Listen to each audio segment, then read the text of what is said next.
Welcome out to the show tonight, guys. This is Studio 321. This is your host, Eddie B.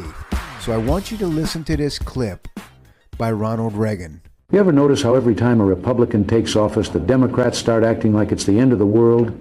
I mean, the minute we cut taxes or trim the budget, they start screaming that the sky is falling. Now, don't get me wrong, I admire their consistency. If the stock market surges, they say it's just helping the rich. And if it crashes, they say, yep, that's what happens under Republican leadership. And don't even get me started on foreign policy. A Republican president could be shaking hands with world leaders and signing peace deals, and they'd say, it must be appeasement.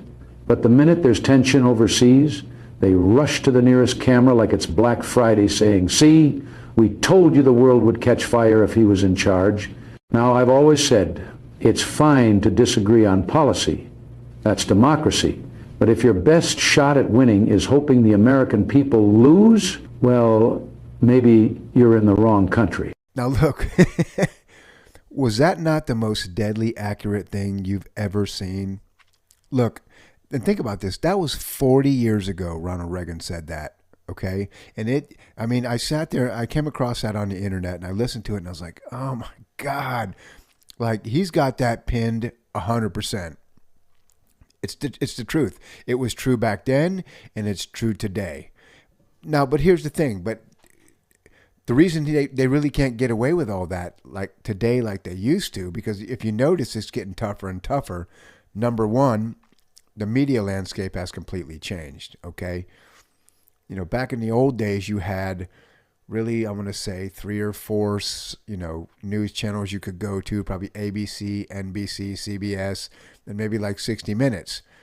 That's all you had back in the old days. Now I'm talking about the 80s, 90s, really up into around 2000.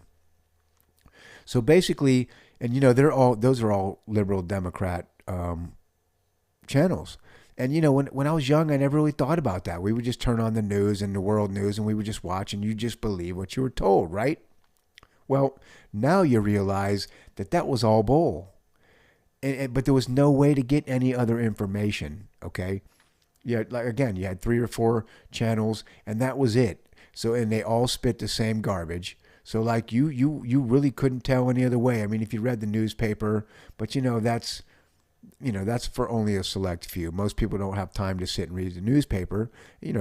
Nowadays you don't even have newspapers really. But back in the old days, that was the big thing. Everybody sat in the morning and read the newspaper. But still, it was really only like a select group of people who did that. So you had the newspaper and the news channels, and that was it. Well, nowadays, you have an army of